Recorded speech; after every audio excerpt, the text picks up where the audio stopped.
जय भीम वाचनालय इंदौरा मिशन मोहल्ला, यहाँ पर इसका उद्घाटन समारोह यहाँ पर अभी शुरू होने जा रहा है। इस अवसर पर मान्यवर सुरेश घाटे साहब, सीनियर पैंथर, ये डॉक्टर बाबा साहब आम्बेडकर और गौतम बुद्ध के द्वारा उनकी तरफ से मैं डालता ना।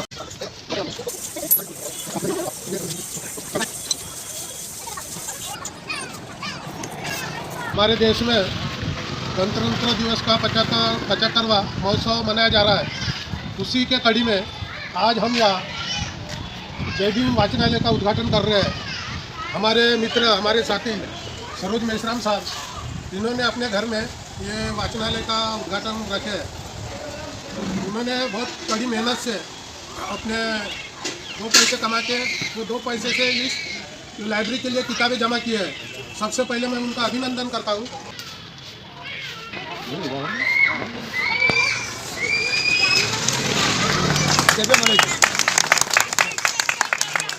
उसी प्रकार प्रेम कुमार रुके साहब का भी स्वागत करेंगे।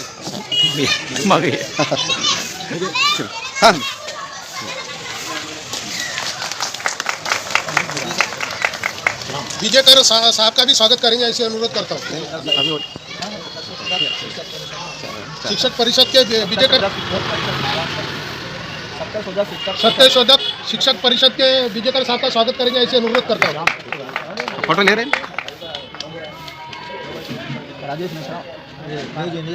न्यूज इंडिया चैनल के हमारे संचालक राजेश मेश्राम का स्वागत करेंगे, ऐसे अनुरोध करता हूँ।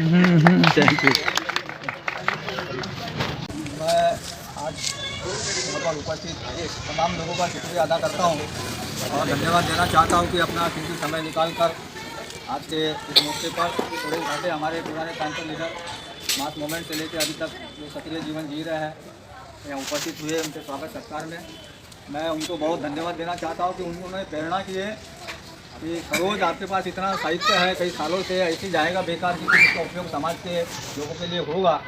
मैं अभी तक अपनी मेहनत से या इधर उधर से जो साहित्य जमा किया समाज के उपयोग के लिए, तो एक दिमाग में उन्होंने प्रेरणा दी है कि जो हमारे गरीब बच्चे लोग ट्यूशन नहीं जा सकते, किताबें उपलब्ध नहीं होती, इनर सिटी में जाके जगह नहीं मिलती, ऐसे लोगों के लिए निःशुल्क रूप से ये साहित्य का उपयोग किया जाए और इसके लिए उन्होंने प्रेरणा दी है। और तुरंत ही उनके पास जितनी किताबें थी अभी तक उनके पढ़ने की 100-150 किताबें उनके घर से और उनके जो काटाई के ऑफिस में थे एसवन स्टेडियम से, वहाँ से तुरंत उपलब्ध करा दी। मैंने तुरंत एक रैक बना के उनके नाम से पैंथर एडवोकेट सुरेश घाटे की तरफ से सप्लीमेंट करके 150 किताबों का एक रैक बना। साथ साथ ये जो दरी दिख रही है 1,500 रुपये की उन्होंने सेंट्रल जेल के कोऑपरेटिव सोसाइटी से खरीद के दिया। जो फ्रेम दिख रही है, ये जो आपको बैनर दिख रहा है, ये भी उन्होंने ही बना के दिया। इसके अलावा इस वाचनालय के लिए जो लेटर कार्ड है वो भी उन्होंने तैयार करके दिया और समय समय पर आर्थिक मदद और सहयोग के मैं उनका बहुत धन्यवाद करता हूँ।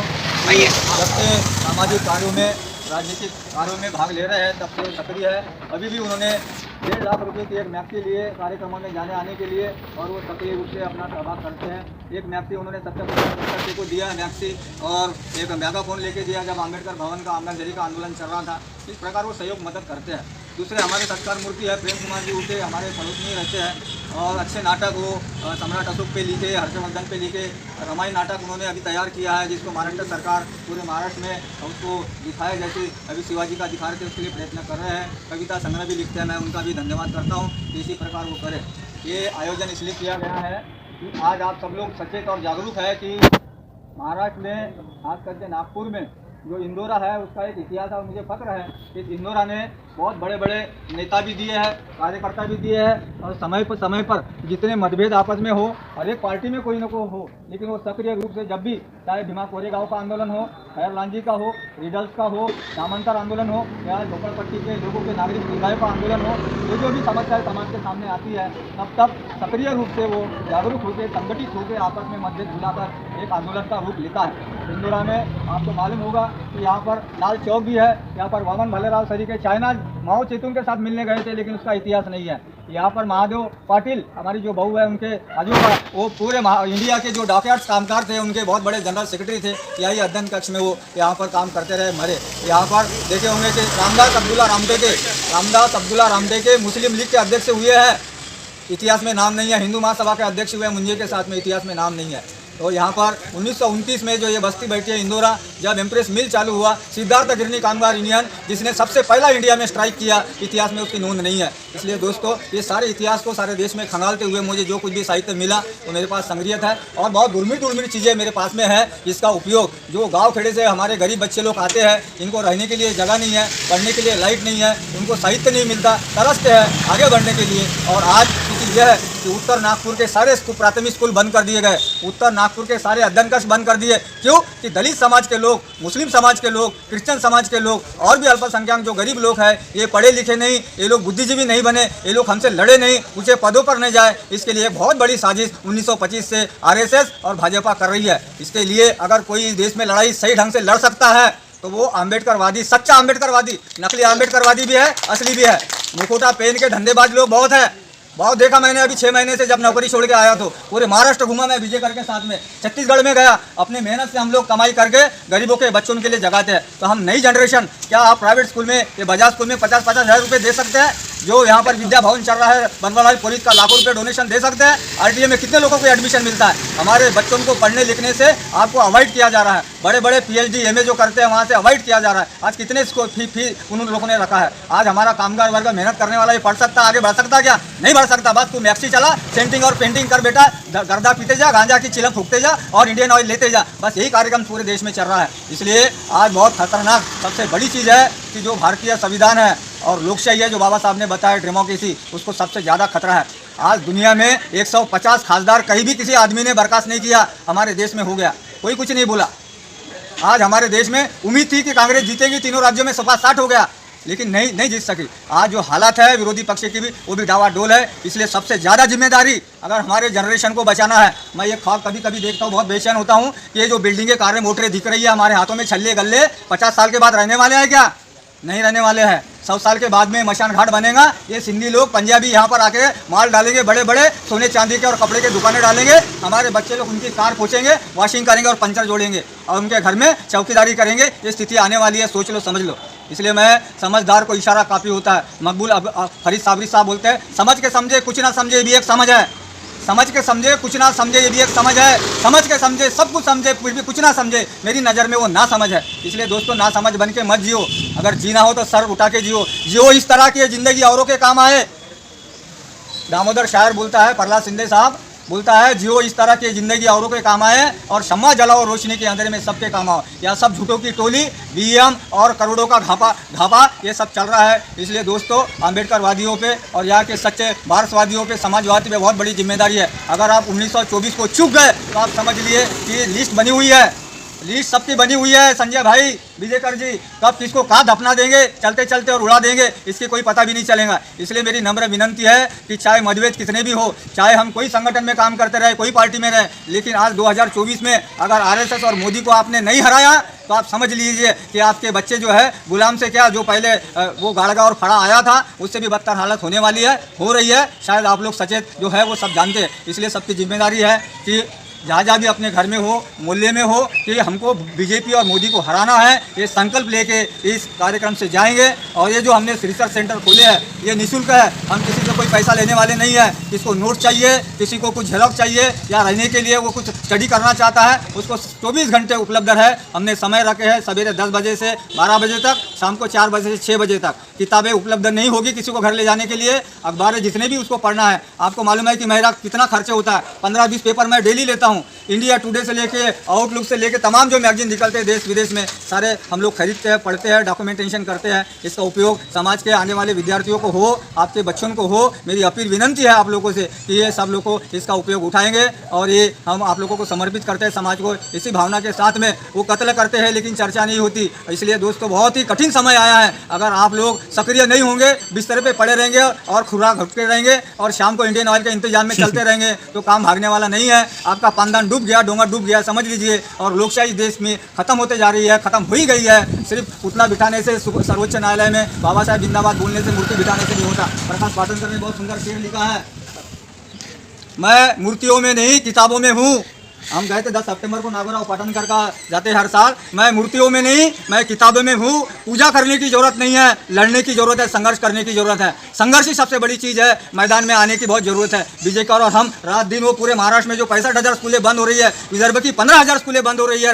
कौन विद्यार्थी पढ़ते हैं वहाँ पर? हमारे गरीबों के बच्चे पढ़ते हैं, कहाँ जाएंगे? बड़े बड़े स्कूलों में नहीं भेज सकते। फॉरेन यूनिवर्सिटी आ रहे हैं, विदेश के वकील आ रहे हैं, इसलिए अदालतें आपको इंसाफ देंगी। ये हो नहीं सकता, होगा नहीं। इसलिए ये लड़ाई बहुत निर्णायक है, इसको आपको जीतना है। इसी संकल्प के साथ हम हमारे जो मान्यवर आए हैं, हमने जो छोटा सा सत्कार किए हैं, ये सत्कार नहीं है, ये बहुत बड़ी तलवार है, उनके गर्दन पे मैंने रखा हूँ। ये शाल नहीं है, ये तलवार है, और ये तलवार लेके उनको ढाल के साथ में आगे बढ़ना है। वो आगे बढ़ेंगे, हम उनके साथ में कंधा से कंधा, कदम से कदम मिला के आगे बढ़ेंगे। इन्हीं आशा अपेक्षाओं के साथ, उम्मीद के साथ 2024 में उत्तर नागपुर में 4 लाख वोटर्स है। 4 लाख में से हम लोगों को इतनी मेहनत करना है, इतनी मेहनत करना है 24 घंटे, क्योंकि उनके 500 चैनल 300 दिन 24 घंटे चलते हैं। हमारे पास में एक ही चैनल है, न्यू इंडिया। इसको मजबूत करना है। हमारे paper pamphlet day to day 24 घंटे हमारे कार्यक्रम होना चाहिए। प्रकाश बंसोड़ से मेरी विनंती है कि पैंथर मूवमेंट में जिन जिन लोगों ने काम किया, उनका स्वागत, सत्कार और सम्मान पत्र हम लोग देंगे। 23 मार्च को भागवत जाधव, वसंत धामनकर का कार्यक्रम भी मनाएंगे। हम लोगों को हर हफ्ते, हर रोज कोई ना कोई कार्यक्रम करना है। जैसे रेशम बाग में रोज होता है, बाबा आबा आता है, आसाराम बाबा, मिश्रा बाबा, वो बाबा, वो आबा, हमको रोज कुछ ना कुछ करना है, कुछ ना कुछ निकालना है। मुरली भाव का स्वागत सत्कार हो, ट्यूशन चालवते करा ले। और बबन बंसोड़ ने बहुत काम किया रेलवे मजदूरों के लिए, उनका स्वागत। हरीश भाऊ किताबें बेचते हैं, प्रचार प्रसार करते हैं, उनका स्वागत सत्कार। इस प्रकार हम लोगों को आगे बढ़ना है, प्रोत्साहन देना है। महिला मंडल को, नौजवानों को आगे लाना है, बच्चों को थोड़ा सा ट्रेन करना है। वो बच्चों को मैं 47 राइफल लेके दिया, बोलता मारूंगा, उड़का दूंगा। तो अभी से ये हमको बंदूक से नहीं, हमको दिमाग से, अकल से काम लेना है। हमको ज़्यादा से ज़्यादा ताकत पैदा करनी है, और आप लोग इसमें सक्षम है। यदि उन्हीं के साथ विजेता जी और टूका भाऊ आया, मैं और ये हम लोग का सम्मान पत्र दे रहे हैं। उनके साथ पासून ते आमचे सहकारी आघाडीवर होते, सुरेश घाटे, आणि रिपब्लिकन स्टुडंट फेडरेशनच्या स्थापनेपासून ते आजच्या नाटकाच्या सांस्कृतिक चळवळीपर्यंत ज्यांचं नाटक अंगुलीमाल दीक्षाभूमीवरील, त्याची फार महत्त्वाची नाटकाच्या क्षेत्रात नोंद झाली। ते स्टुडंट फेडरेशन रिपब्लिकनचे जुने नेते, या दोघांच्याही आजच्या प्रसंगानं स्वागत आपण करून त्यांच्या पुढील आयुष्यासाठी शुभेच्छा देण्यासाठी आपण इथे जमलेले आहात। मित्र हो, आजच्या या प्रसंगानं अधिक मी काय बोलत नाही, कारण माझ्या भावना सुरेश घाटेबद्दलच्या ऑलरेडी मी हे लिहिलेलं आहे। माझ्या हातात ड्रॉपिंग आहे, हेच वाचवून दाखवतो आणि हेच आजचं भाषण समजावं। जय भीम वाचनालय द्वारा संचालित बुद्धिस्ट रिसर्च सेंटर, मिशन मोहल्ला, इंदोरा, नागपूर। सन्मानपत्र मान्यवर पॅन्थर ॲडव्होकेट सुरेश घाटे, सादर सविनय जय भीम। उधाणलेल्या समुद्राच्या लाटा आपल्या कवेत घेऊन समाज, साहित्य, इतिहास, संस्कृती व इतिहासाला निर्णयात्मक आव्हान देणाऱ्या दलित पॅन्थर या बंडखोर संघटनेचे आपण सुरुवातीपासूनच एक आघाडीवरचे कार्यकर्ते आहात। प्रख्यात आंबेडकरी विचारवंत, प्रतिभा संपन्न साहित्यिक, पट्टीचे टीकाकार व दलित पॅन्थरचे बंडखोर नेते सर्वश्री राजा ढाले, विद्रोही कवी रामदेव ढसाळ, जवी पवार यांच्या सहवासात, मार्गदर्शनात व प्रभावी नेतृत्वात आपण कार्यकर्ते आहात। 1970च्या दशकात दलित बौद्धांवरील वाढत्या अन्याय अत्याचाराच्या विरुद्धच्या रणसंग्रामातील आपण एक निष्ठावान सैनिक आहात। बददलित समाजाला संरक्षण देणारं पॅन्थर म्हणजे समाजाचं सुरक्षा कवच होय। बौद्धांच्या सवलतीचं आंदोलन, प्राध्यापक देवेंद्र कवाडे यांच्या नेतृत्वाखालील विद्यापीठ नामांतर लांगमार्च आंदोलन आपण आघाडीवर होतात। त्याचप्रमाणे मास मुवमेंट आयोजित बेकायदा विरोधी आंदोलन, गडचिरोली विद्यापीठाला बौद्ध विद्यापीठ नाव देण्याचे आंदोलन असो की कास्ट्राईब संघटनेचे आंदोलन असो, आपण कर्मचाऱ्यांचे प्रश्न, सरकारी निमसरकारी अनुशोध भरण्याचे प्रश्न, या सगळ्या आंदोलनात आपण आघाडीवर होतात। दलित अत्याचार विरोधी आंदोलन यात आपले मोलाचे योगदान आहे। एकूणच आपण अनेक सामाजिक, सांस्कृतिक चळवळीत भाग घेऊन फुले आंबेडकर चळवळीला मोलाचे योगदान दिलेले आहे। आपले आरोग्य निरोगी राहावे अशी आम्ही सदिच्छा व्यक्त करून आम्ही सदर मानपत्र आपणास आदरपूर्वक प्रदान करीत आहोत। जय भीम।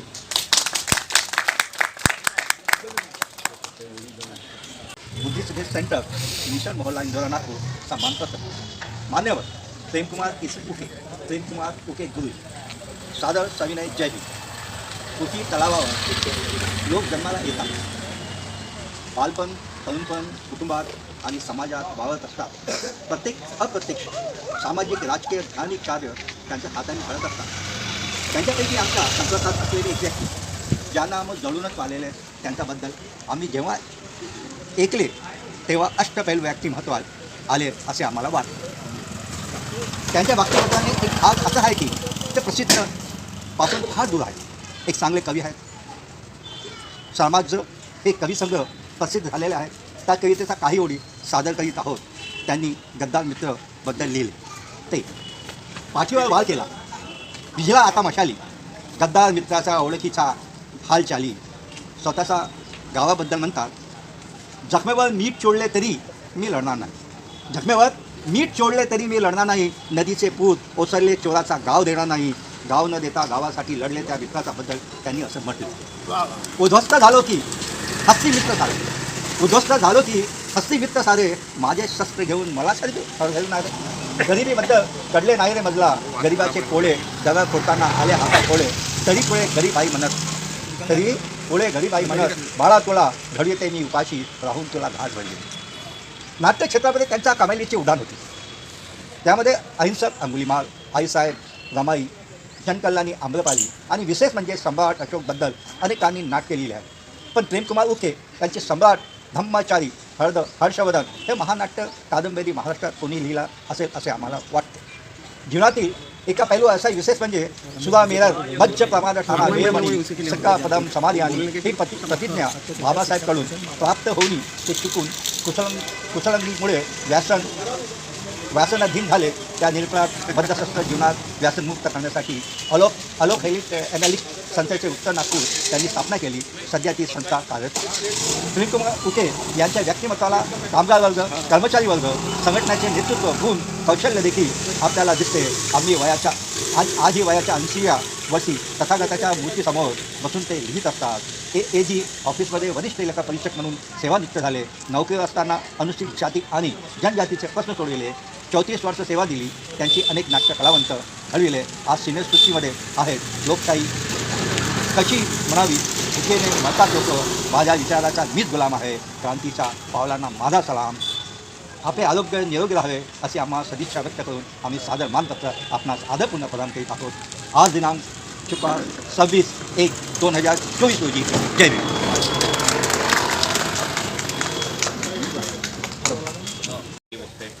मित्रांनो, अत्यंत छोटेखानी पण समर्पक असा हा कार्यक्रम आहे.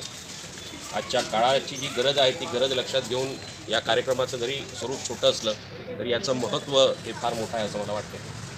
अत्यंत समर्पक अशी प्रस्तावना सरोज मेश्राम यांनी केली. आपल्याकडे अजूनही ज्ञानाच्या साठीचा जो संघर्ष आहे तो गेली 2500 वर्षापासून बुद्धापासून सुरू झाला, तो आज तागायत सुरू आहे. आपण एक पाऊल पुढे 4 पाऊल मागे अशी अवस्था आपली सातत्याची राहिलेली आहे. आज आपण प्रजासत्ताक दिवस साजरा करतो आणि आपल्या हातूनच प्रजासत्ताक आता हिसकून घेण्याची प्रक्रिया मोठ्या प्रमाणात देशात घडते आहे. लोकतंत्र, लोकशाही, प्रजासत्ताक हे सगळे शब्द आता व्यवहारात आपल्याला अनुभवायला येत नाहीत. त्याचा जो भावार्थ आहे तो ज्या ज्या ठिकाणी जिथं जिथं शक्य आहे राजकीय आणि सामाजिक क्षेत्रामध्ये हे प्रस्थापितांकडनं त्याची विल्हेवाट लावण्याचं काम मोठ्या प्रमाणात सुरू आहे.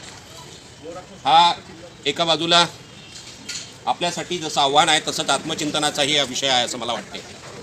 आत्मचिंतनाचा यासाठी आहे की ही लढाई दिवसेंदिवस आपण त्या लढाईमध्ये हे सरस व्हायला पाहिजे होतं, पुढे जाताना दिसायला पाहिजे होतं. तर गेल्या काही वर्षांमध्ये आपली पिछेहाट झाल्याची आपल्याला दिसते आणि आपली पिछेहाट झाल्यामुळे जे ब्राह्मणी सत्ताधारी आहेत ते मोठ्या प्रमाणात मुजोर झाले आहेत. कारण ब्राह्मणी सत्ताधाऱ्यांना उत्तर हे फुले आंबेडकर आणि बुद्ध तत्त्वज्ञानामध्येच आहे. हे उत्तर जितकं आग्रही आणि जितक्या समग्रपणे आणि जितक्या ताकदीनं आपण देऊ तितकी त्यांची सत्ता आणि त्यांची मुजोरी ही कमी होणार आहे. म्हणून अशा या प्रसंगामध्ये एक अत्यंत महत्त्वाचा उपक्रम जे सरोज मेश्राम यांनी सुरू करण्याचा प्रयत्न केला. एकतर आपल्याकडे अजूनही मी बघतो कार्यक्रमाच्या ठिकाणी की 500 रुपयाचं शर्ट घेताना आपल्याला महाग वाटत नाही, परंतु 150 रुपयाचं पुस्तक स्टॉलवर घेताना असं उचलतात, 4 वेळा बघतात, पानं उघडतात, पुन्हा ठेवतात आणि ठेवून देतात.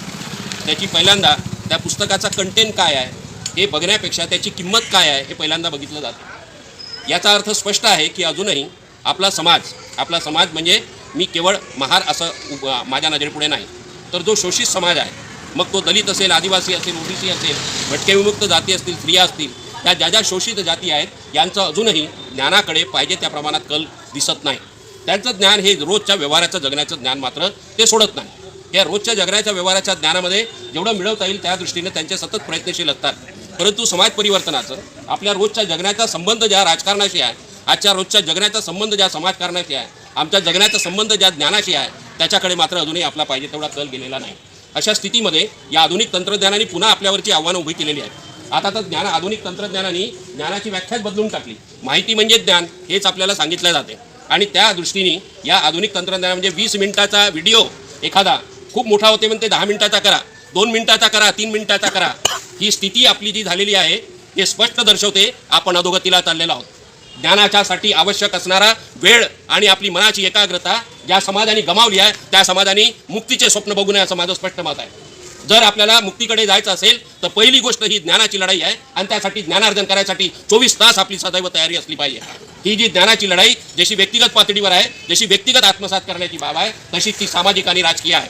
एका विश्वाला, एका समाजाला, एक पूर्ण समाज व्यवस्थेला बदलायसाठी व्यक्तीचं ज्ञान हे उपयोगी पडू शकतं. परंतु व्यक्तीचं ज्ञान हे संपूर्ण नसतं, तर त्याला या सामाजिक आशयाच्या सह जोडून त्याची तपासणी करून घ्यावी लागते. अशा स्थितीमध्ये आपल्याला जिथं जिथं शक्य आहे तिथं आपल्याला अशा उपक्रमांची गरज आहे. आज आम्ही तरुणपणी होतो तेव्हा आमचं सगळं कार्यक्षेत्र हा सगळा इंदोराचा भाग होता. आम्हाला आठवते तरुणपणी इथं बीजेपीचा एक बॅनर लावायची हिंमत होत नव्हती. बीजेपी वाल्यांची, RSS वाल्यांच्या इथं मिटिंगा ह्या त्यांना घेणं अशक्य होत नव्हतं. जर का कळलं तर आमचे 10-20 लोक 25 लोक जाऊन त्याला जाब विचारत होते. आता आपलीच माणसं हे बॅनर घेऊन इथं उभे आहेत. त्यामुळे हा आपल्यासाठी खूप मोठा आत्मचिंतनाचा विषय आहे. कारण आम्ही ज्ञानाची जी सातत्य होतं ते आमचं सुटलेलं आहे आणि आम्ही एस्टॅब्लिशमेंटकडे आपण लागलेलो आहोत. एस्टॅब्लिश व्यक्तिगत पातळीवर करण्याला माझा विरोध नाही, पण तेच सर्वस्व मानणं याला माझा विरोध आहे. आणि म्हणून अशा स्थितीमध्ये आपल्याला घरोघरी मोल्या जिथं या परिवर्तनाच्या विचारांची आणि अभ्यास मंडळांची गरज आहे ती सुरू केल्या गेली पाहिजे. आमची जी घडण झाली लहानपणी, तरुणपणी, ती या मूल्यांमध्ये झालेली आहे. आम्हाला आंबेडकर वाचून हा नंतर कळला, पण पहिल्यांदा आंबेडकरी मोमेंट असते हे पहिल्यांदा कळलं. या गल्ल्यांमध्ये मिटिंगांपासून तर अभ्यास मंडळांपर्यंत आम्ही सहभागी झालो आणि या प्रक्रियेतून ही पिढी घडली. पण आम्ही दोषी आहोत, कारण त्याच्यानंतरच्या पिढीसाठी आम्ही ते उपक्रम बंद केलेत आणि म्हणून आमच्या आधीच्या पिढीने केले म्हणून आम्ही आज टिकून आहोत. आम्ही तो धागा कायम ठेवला असता तर कदाचित आमची पुढची पिढी या संदर्भात अजून पुढे गेली असती. म्हणून हा आत्मचिंतनाचा, मला असं वाटते की आत्मचिंतनाचा भाग आहे आणि त्या आत्मचिंतनाचा एक भाग म्हणून एक सर्वसाधारणतः आजही कार्यकर्त्यांकडे काही पुस्तकांचा संच असेल जो दुर्मिळ असेल आणि संदर्भ म्हणून द्यायचा असेल आणि मला माहीत असेल की माझ्या एखाद्या मित्राकडे आहे, जर मी मागितलं तर ते मला मिळत नाही, तो देत नाही हे त्याची चूक नाही. त्यांनी दिल्यानंतर त्याची पुस्तकं परत जात नाही हा त्याचा अनुभव आणि म्हणून तो देत नाही. अशा स्थितीत सरोज मेश्रामनी संपूर्ण आयुष्यभर अत्यंत हालअपेष्ट आर्थिक परिस्थितीची कुठली पर्वा न करता हा जो सगळा खजिना जमा केलेला आहे तो आज आपल्या सगळ्यांसाठी या समाजासाठी त्यांनी ओपन केलं, सगळ्यांसाठी खुलं केलं. ही खूप महत्त्वाची गोष्ट आहे. व्यक्तिगत पातळीवर हे एक आदर्श आहे, तसंच त्यांची एक सामाजिक कृती ही आपल्यासाठी प्रेरणादायी आहे. आणि म्हणून मला असं वाटते की आजच्या या प्रसंगी अत्यंत महत्त्वाच्या या कृतीला आपण केवळ इथून हे बीज आता वृक्ष कसं होईल या दृष्टीने आपण सगळ्यांनी याच्या पुढे हातभार लावण्याचा प्रयत्न करूया. नमस्कार दोस्तों, हमारे न्यूज़ चैनल न्यूज़ इंडिया को लाइक कीजिए, शेयर कीजिए, अनसब्सक्राइब कीजिए. हम मिलेंगे फिर. धन्यवाद.